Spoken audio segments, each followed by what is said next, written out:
नमस्कार दोस्तों, स्वागत है आपका हमारे YouTube चैनल AS एजुकेशन 4 में।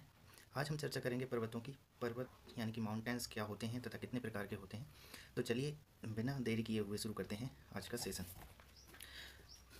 तो दोस्तों, जैसा कि आपको बताया गया कि पर्वत जो है हमारे जियोग्राफी का एक पार्ट होता है। जियोग्राफी जब हम पढ़ते हैं तो उसमें हमें पर्वत, पठार आदि का अध्ययन भी करना पड़ता है। तो उसी श्रृंखला में हम आज पर्वत को जानेंगे। तो चलिए जानते हैं पर्वत क्या होता है। पर्वत या पहाड़ पृथ्वी की भू सतह पर प्राकृतिक रूप से ऊंचा उठा हुआ हिस्सा होता है।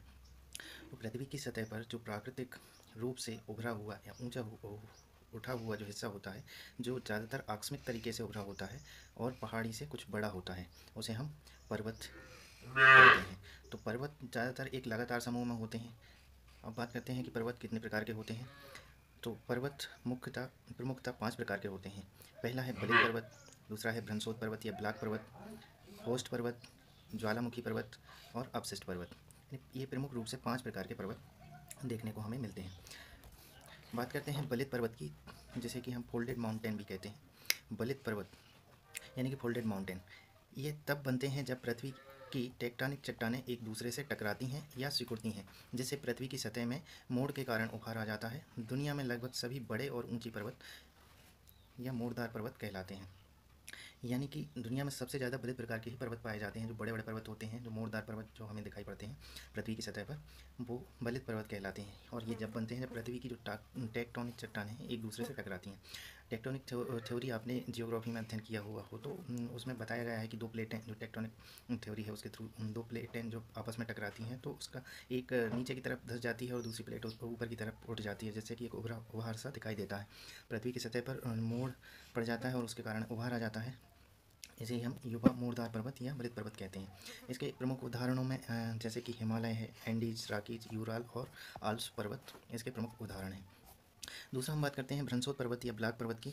तो भ्रंशोत पर्वत या ब्लैक पर्वत का निर्माण पृथ्वी की ऊपरी सतहों में भ्रंशन के द्वारा भूभाग के ऊपर उठने अथवा बहुत बड़े भाग के टूटकर ऊर्ध्वाधर रूप से विस्थापित होने से होता है। ऊपर उठे खंड को उत्खंड यानी कि हॉर्स्ट तथा नीचे धसे हुए खंडों को द्रोणिका या ग्रिबिन कहा जाता है। जैसा कि यूरोप की राइन घाटी है, बासजेस पर्वत है, हास्ट का एक अच्छा उदाहरण है। यानी कि यूरोप की जो राइन घाटी है, राइन घाटी भ्रंशोत पर्वत या ब्लॉक पर्वत का बहुत ही अच्छा उदाहरण है।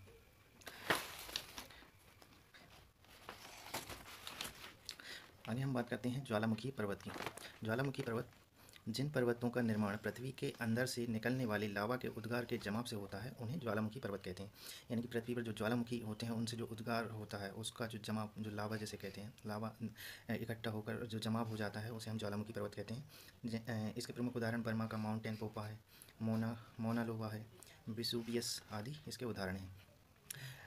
अब हम बात करते हैं अपशिष्ट पर्वत की। अपशिष्ट पर्वत यानी रेजिडुअल माउंटेन, ये पर्वत चट्टानों के अपरदन के फलस्वरूप निर्मित होते हैं। जैसा कि विंध्याचल पर्वत है, सतपुड़ा पर्वत है, नीलगिरी, पारसनाथ, राजमहल की पहाड़ियाँ, सेरा जो कि स्पेन में है, गैसा और बूटे जो कि अमेरिका में है। ये सब अपशिष्ट पर्वत के उदाहरण हैं। बात कर लेते हैं संचित पर्वत की। संचित पर्वत यानी एक्यूमुलेटेड माउंटेन, भूतल पर मिट्टी, बालू, कंकड़, पत्थर लावा के स्थान पर जमा होने के कारण बनने वाले पर्वत को संचित पर्वत कहते हैं। संचित पर्वत यानी कि भूतल पर जो मिट्टी होती है और जो बालू यानी कि रेत, कंकड़ पत्थर के एक स्थान पर जमा होने के कारण जो पर्वतनुमा आकार बन जाता है उसे हम संचित पर्वत कहते हैं। रेगिस्तान में बनने वाले जो बालू के स्तूप होते हैं वो इसी श्रेणी में आते हैं। तो आज के वीडियो में इतना ही। धन्यवाद।